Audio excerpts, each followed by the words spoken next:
Welcome everybody to the first Gary Neville podcast of 2026, and it comes actually at the end of what has been a very newsworthy first weekend of 2026 in the Premier League. We're at the Etihad Stadium where Manchester City have had the maximum points they really needed, Gary, snatched away from them right at the very end. Yes, and 1-0 up, City, no doubt they could have seen that game out, but with Diaz off the pitch, Guardiola off the pitch, Kusanov and Ake at centre-back coming on, and then you've got Nunez and O'Reilly, you just felt, along with how Chelsea changed at half-time, that there could be some danger coming City's way. I always think that there are certain sort of chants that you hear in grounds that are more of a chant of, come on, we're going to lose this or we're going to draw this, and there are a few come-on Cities. Probably three that I heard before Chelsea scored that were quite clear signals to the players on the pitch, to us, because we could feel it up here, that you need to go and get a second. I think I said it with 20 minutes to go. If City don't get a second here, I've got a feeling that they're not going to win the game. And Chelsea were really dangerous on the counter-attack in the second half. The big question was whether Chelsea had that goal in them. Where was the bite going to come from? Because I said it very early on in the game, they're a nice team. I mean, Neto, you said, I think, towards the end that he was getting further into the match in the second half and he was bright. But he's bloody frustrating me like you wouldn't believe. And, you know, he's a smidgen away from being an Eden Hazard, but he's never going to be an Eden Hazard because he hasn't got that sort of... Eden Hazard had that sort of beautiful sort of glide about him, but he's also a killer. And you've got to be a killer in those positions, and Neto's not, and just really frustrating in the second half. But I think Enzo moving forward the boy Santos coming on alongside Reece James, who was excellent in midfield. So they had Santos and Reece James a little bit deeper. It meant that basically Enzo was a bit further forward on that sort of left channel. That was a big threat. I thought Delap was a handful when he came on as well. So, look, they got what they deserved in the end, Manchester City, for not killing the game off.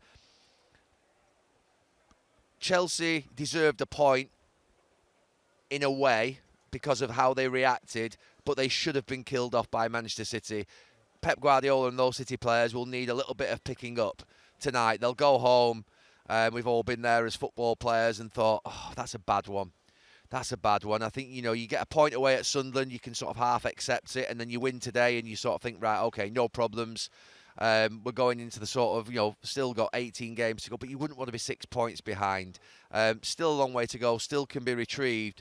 But that was just a little dig in the ribs tonight, one that basically will hurt Manchester City and Pep Guardiola. And it's of their own causing, because in the first half they let the game nicely drift towards half-time. They got a little bit more threat in the game, about 10 minutes before half-time, and they got the goal. But go and get the second. Go and get the second goal. They could have got it before half-time. They didn't do. And then they should have gone and got it in that first 25, 30 minutes of the second half. I think Foden played quite a few sloppy passes. I don't think they were sort of really ruthless in the final bit. Cherky, Bernardo Silva, Foden, Haaland, Doku, all of them guilty of just not really doing that final bit that they know how to do so well, which is kill teams off. And once they weren't killing teams off, Chelsea had a counter-attack on them. And Chelsea's counter-attack in the end has got them through the game. And what a good moment for Callum McFarlane. But for Manchester City, they'll be gutted tonight. They really will.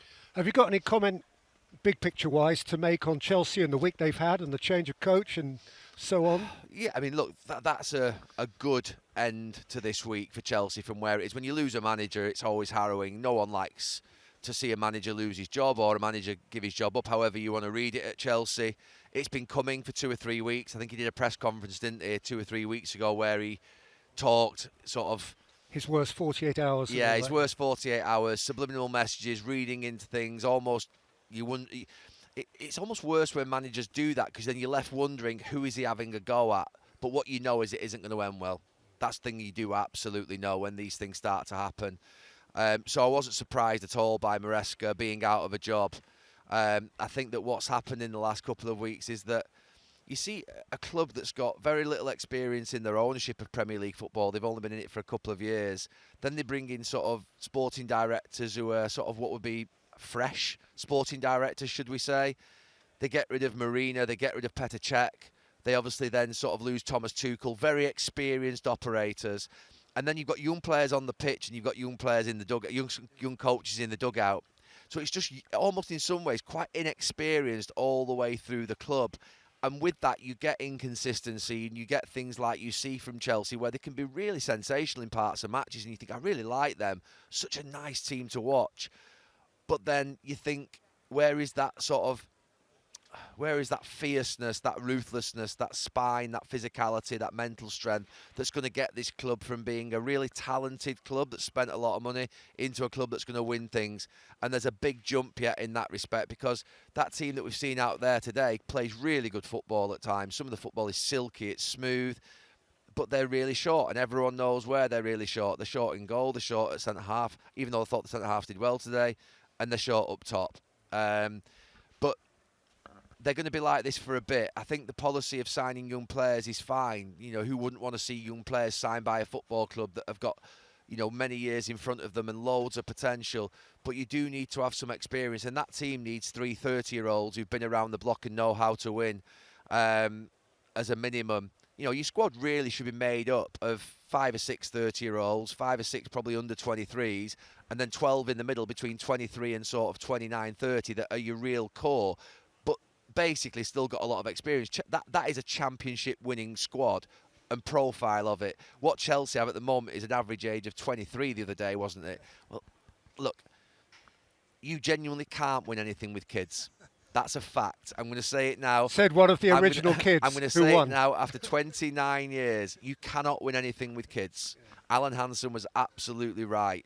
You need experienced players in your spine, and then you might be able to put some kids alongside it. So for me, I think they need some experience in and around the club. If you've got young players out on the pitch, I also think you need an experienced manager so they can look up to them, a bit of grey hair. And it looks like they're going to appoint another young manager again. And I just think young players, young manager, young players need senior sort of authority and experience around them and guidance to know how to win. Because this Chelsea team, they're still getting into the Champions League. They're still winning trophies. They're still doing well. But with the money that's been spent, there's an expectation from the owners, I think, that they're going to win the Premier League and they're going to win big trophies quite often. They're not going to do that until they get some more experience. So, look, it is where it is. They've got some real talent in the squad. There is that, of no doubt. But there's a long way to go before we can say that they're going to be challenging for the title, which is where I always rate Chelsea. You know, I played against some of the greatest Chelsea teams that won titles, and that's the benchmark that's been set. That's where Chelsea are. And for City today, yeah, a bit, you know, I'd love to know what Pep Guardiola's saying to them right now. Probably picking them up, because I mean, a few of them actually fell on the floor at the end, weren't they, in that far corner, which is unusual for a group of experienced players that have been around the block and won leagues. But there's a couple of them fell to the ground because they thought they knew that was a bad one. But yeah, I'm sure they'll come back. It's been a hefty period over Christmas, and but it's a boost for Arsenal that today. After they had a terrific game down at Bournemouth last night, of course. Yeah. Really watchable game. I wonder, given that balance and without in any sense ignoring Aston Villa, because they're in it, whether it is now City's target to be within touch of Arsenal when the two meet in the middle of April. If they can make that the pivotal game somehow. That's why they'll be annoyed. Yeah. I think if they could just hang on their shoulder, I mean, even 6 points, but if 4 points off them with 8 games to go, 7 games to go, that would be really, really interesting. Yeah. And Pep Guardiola can start to really turn the heat up. But they've got to be within touching distance of them. I said, I think, in my podcast the other day, that I think Arsenal will win the title. I think that City will go in front of them at times, maybe. They might catch them up. But I just think that Arsenal have got so much. I think yesterday at Bournemouth was the perfect example of that. You know, they go a goal down. Gabriel has that sort of pass across the box. But then the firepower that they bring off the bench, you know, Jesus, Saka and Trossard, I think they brought off the bench, didn't they, in the second half? That's going to do real damage. When you can bring players on of that quality, replacing players that are already on the pitch of quality, and you're going at sort of Bournemouth's defence with, you know, that are tiring and fatiguing as the game goes on, you're going to win a lot of matches. The amount of times that great teams win with their substitutes and their sort of difference makers off the bench is so important, and Arsenal have got that. They really have. I mean, Havertz is back as well. Well, yeah, I was going to say, Gary, you mentioned the 3 subs, so that's 6 forward players who played for Arsenal yesterday. Eze didn't get on, and Havertz wasn't even in the playing party. Yeah. I mean, that is formidable strength, isn't it? It is, and that's what they're going to have going down the home straight. They're going to have options, and what Arsenal are going to be able to do.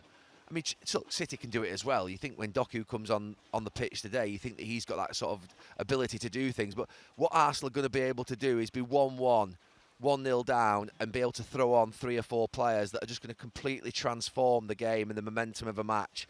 And they're well set up, and they're definitely better defensively than Manchester City. I look at that City back 4 at the end. That would concern me. That's not going to win a title. So Gvardiol and Diaz, maybe you could get there, but I'm not sure that 4 at the end are going to get anywhere near a title. They're going to concede chances and goals, and you're going to be able to get at them. So that's a big problem. If Diaz and sort of Gvardiol are out for 4 weeks now, what does that do to City? So, yeah, Arsenal look like they've really invested well behind that sort of top back 4 that they've got. Timber, Calafiore, Gabriel and Saliba. You've now got Hincapié, you've got Lewis Skelly, you've got Ben White, and the missed one, there's Maresca.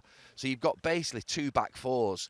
I think the second back 4 of Arsenal is almost as good as the first back 4 of City. That's how good that second back 4 is. So that's a real strong point. It's difficult to see how Arsenal can't really do it from here with the power that they've got and the strength and the sort of reinforcements. On Aston Villa, who we have to mention, they're level on points with Manchester City. And I'm hearing every time a pundits ask, are Aston Villa in the title race? And the answer generally is kind of no. And I sense actually the Villa fans quite like that. They're happy with that. They understand where they're at. But you look at the league table and you know, you're entitled to have an argument about that. Yeah, but it's a good no. It's a no with a smile for Villa fans because, look, the reason they're up there is, well, they're a good team, but their manager.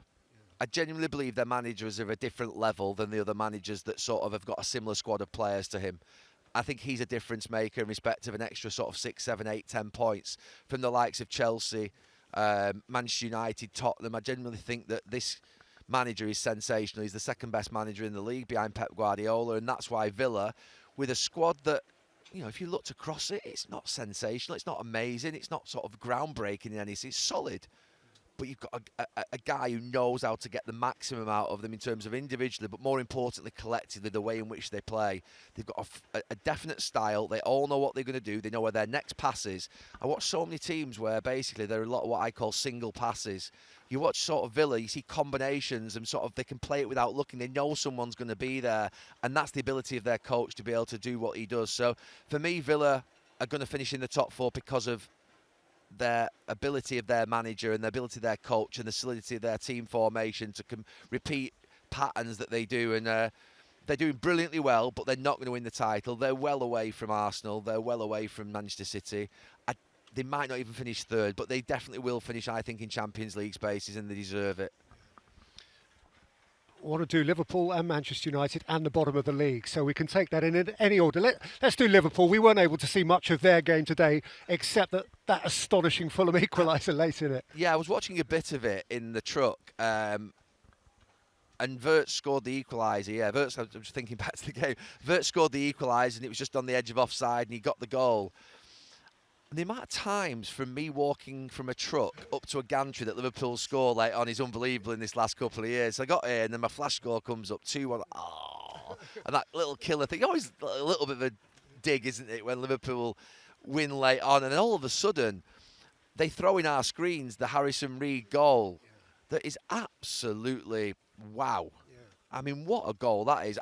Look, I think Alisson's the best, absolute best. I haven't got basically anything negative to say about him. I think he's a fantastic goal. To beat him from there takes some doing, and it was a special, special strike. It would have gutted Liverpool. They're not at the best. You know, they're not at the best. They're conceding goals still. He's still not quite right up front.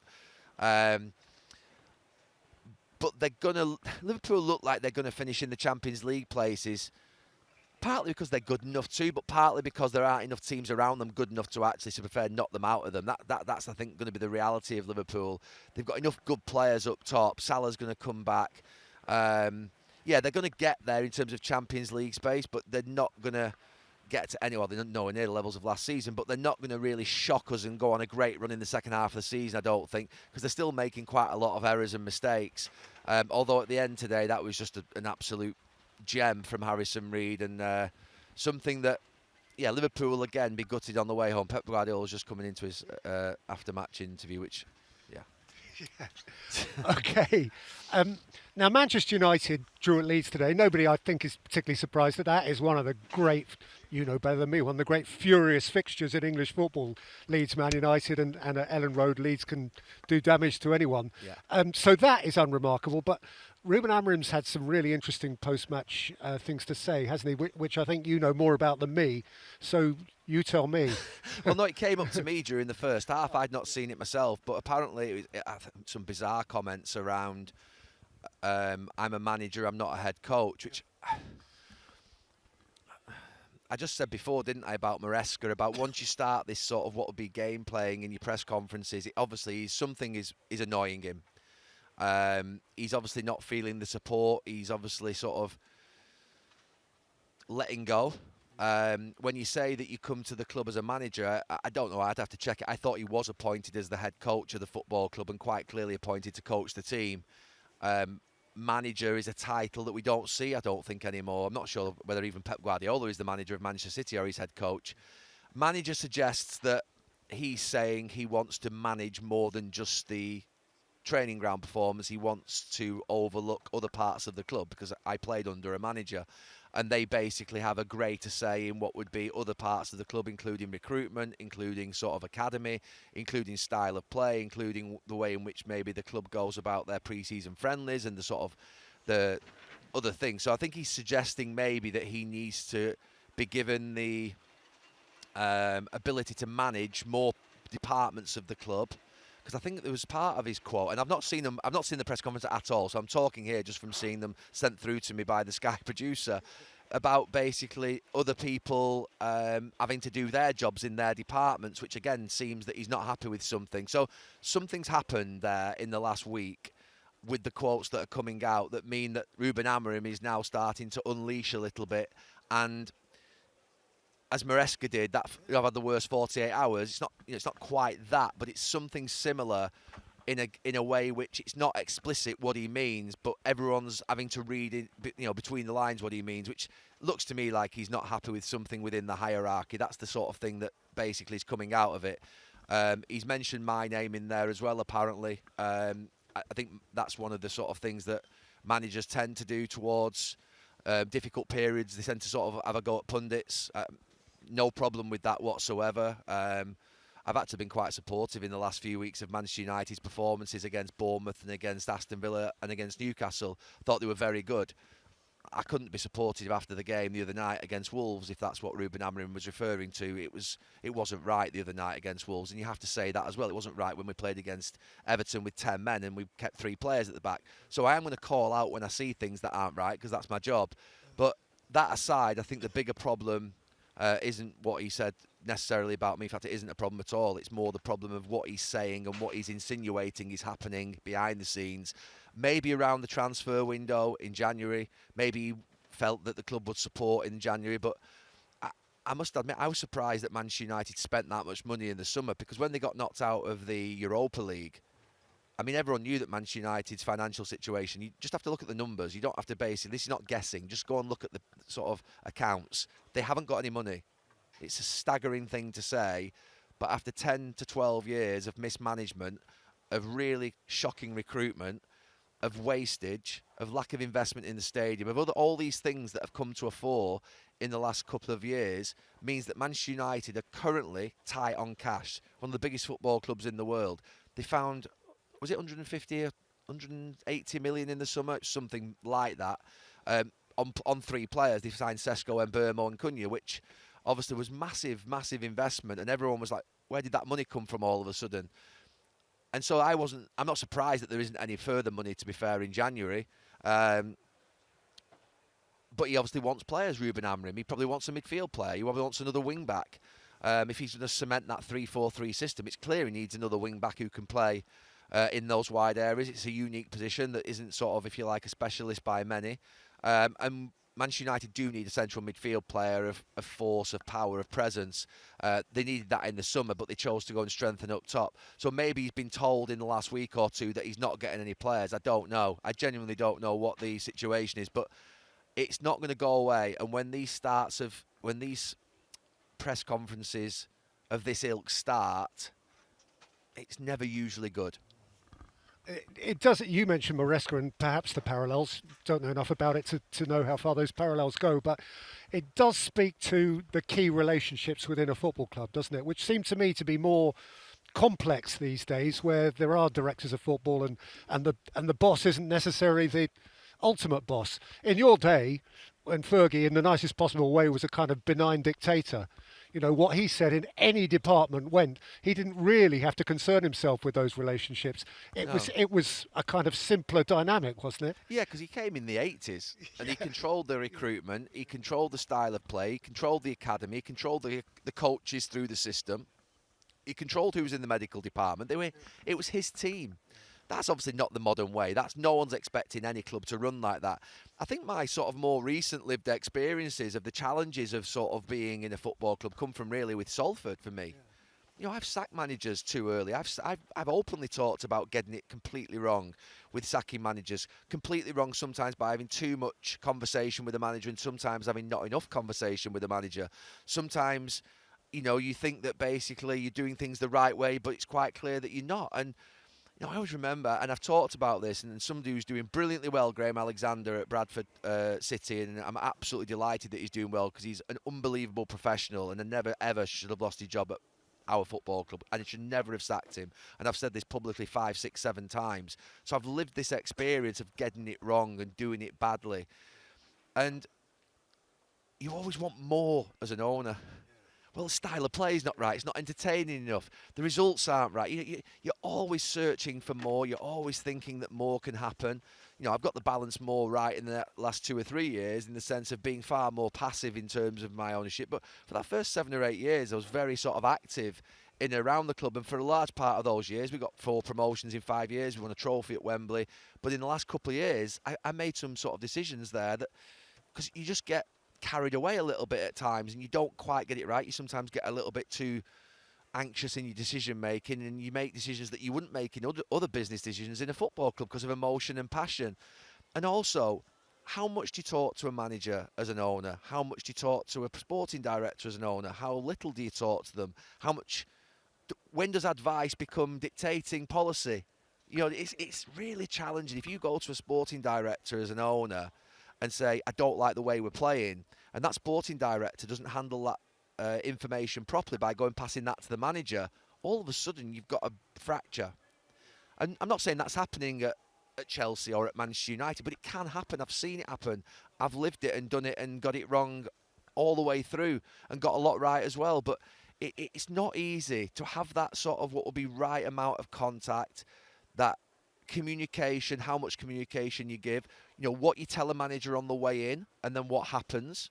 You know, was Ruben Amorim promised when he came in that he would be the manager of the football club? He would have a say on all recruitment, all influence on style of play through the club, all influence on academy, all influence on the coaches. If he was, then that's the point he's making. He was given the title of head coach, I think. So that's the thing, we don't know. Sometimes when things are all rosy in the garden early on in a relationship, you say things to people and you commit to each other, and then all of a sudden the results go badly. And one thing we can't deny with Manchester United, forget all the noise that'll go on in the next 24, 48 hours, the performances and the results are not good enough for the football club. And in the last few weeks, I've been quite sort of mellow around the fact that I've seen 2 or 3 performances that I've really liked, even when Manchester United have lost at Villa or drawn against Bournemouth at home. If I really, to be fair, was thinking like Gary Neville was thinking 20 years ago about what a Bournemouth draw at home would look like, I'd be saying that's a disgrace. But I know the club's got to rebuild from a foundation of sort of a lower level. And it's not just going to be a case of getting right back to the top in 10 seconds. So performance does matter. So I think against Newcastle, against Bournemouth and against Villa, I mean, there was only 4 points picked up out of 9. But I actually thought there was something that really could be built off. I actually thought today against Leeds, I thought defensively United were very strong. thought they were very solid in the game. I thought they handled the crowd well. I thought they handled the atmosphere well. I thought they fully deserved the point out of the game. That's why I was surprised at the end to hear of Ruben Amorim's comments, because I thought, you've got a point away from home at Leeds. You've just had a disastrous result against Wolves at home. But there's Burnley to go in 3 days. There's no real need for a fire right now. But there's a fire being created. And to be fair, he's always been authentic, Ruben Amorim. He's always had integrity in his press conferences. He's always said what he believes and he thinks, and he should do. He should carry on as he is. But it does look like he's now starting to point upwards, which ordinarily does bring pressure with it. Well, it's a fascinating insight into how football clubs run, Gary. There are clubs in the Premier League who could do with half of Manchester United's problems. I mean, and one of those would be West Ham. Who've had obviously a shocking day, and we're doing this last really because we're teeing up the next live Premier League game on Sky, which is West Ham Forest on Tuesday, from either side of the relegation line.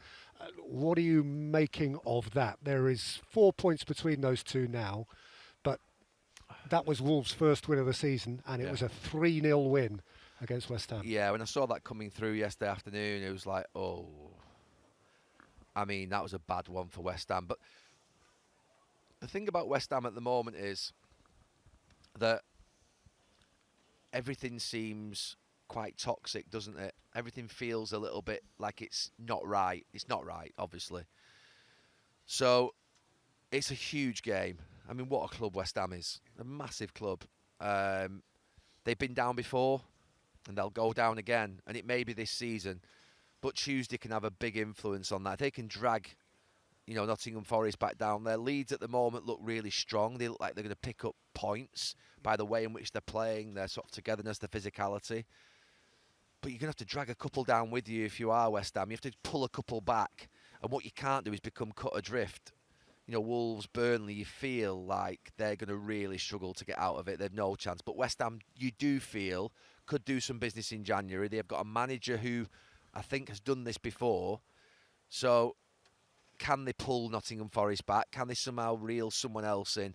But Tuesday's the start of that, and it's at West Ham as well, isn't it? It is, I mean, imagine the atmosphere there on Tuesday. I mean, I just think that West Ham, for me, when I go there, I think it can be. I'm probably thinking more Upton Park here than probably where they're playing now, but I'm thinking they can be the most hostile crowd, one of the most hostile crowds, to being one of the most difficult crowds for their own fans to play in front of if it's not right. That they can turn, and rightly they should turn. So, yeah, that's going to be really, really difficult. One that, to be fair, I will watch on Tuesday before I head over to Burnley on Wednesday, and then Arsenal on Thursday night. Thursday night, yeah. Which kind of ends this great, seemingly endless run of games over Christmas. It's a great game to climax with, briefly and finally. Yeah, and I think that what Christmas can sometimes do, and we found that at times when we were playing, you're 2 points off the top of the league, which Manchester City were, and you can still be playing quite well, but end up 6 points off the league. Off the top of the league, in a period where 4 days you've just drawn 2 games and boom, it's gone. And I say gone. It's the lead is sort of, if you like, grown, or it's evaporated, or whatever it is that you do. And that's Christmas. This is a real important time of the season.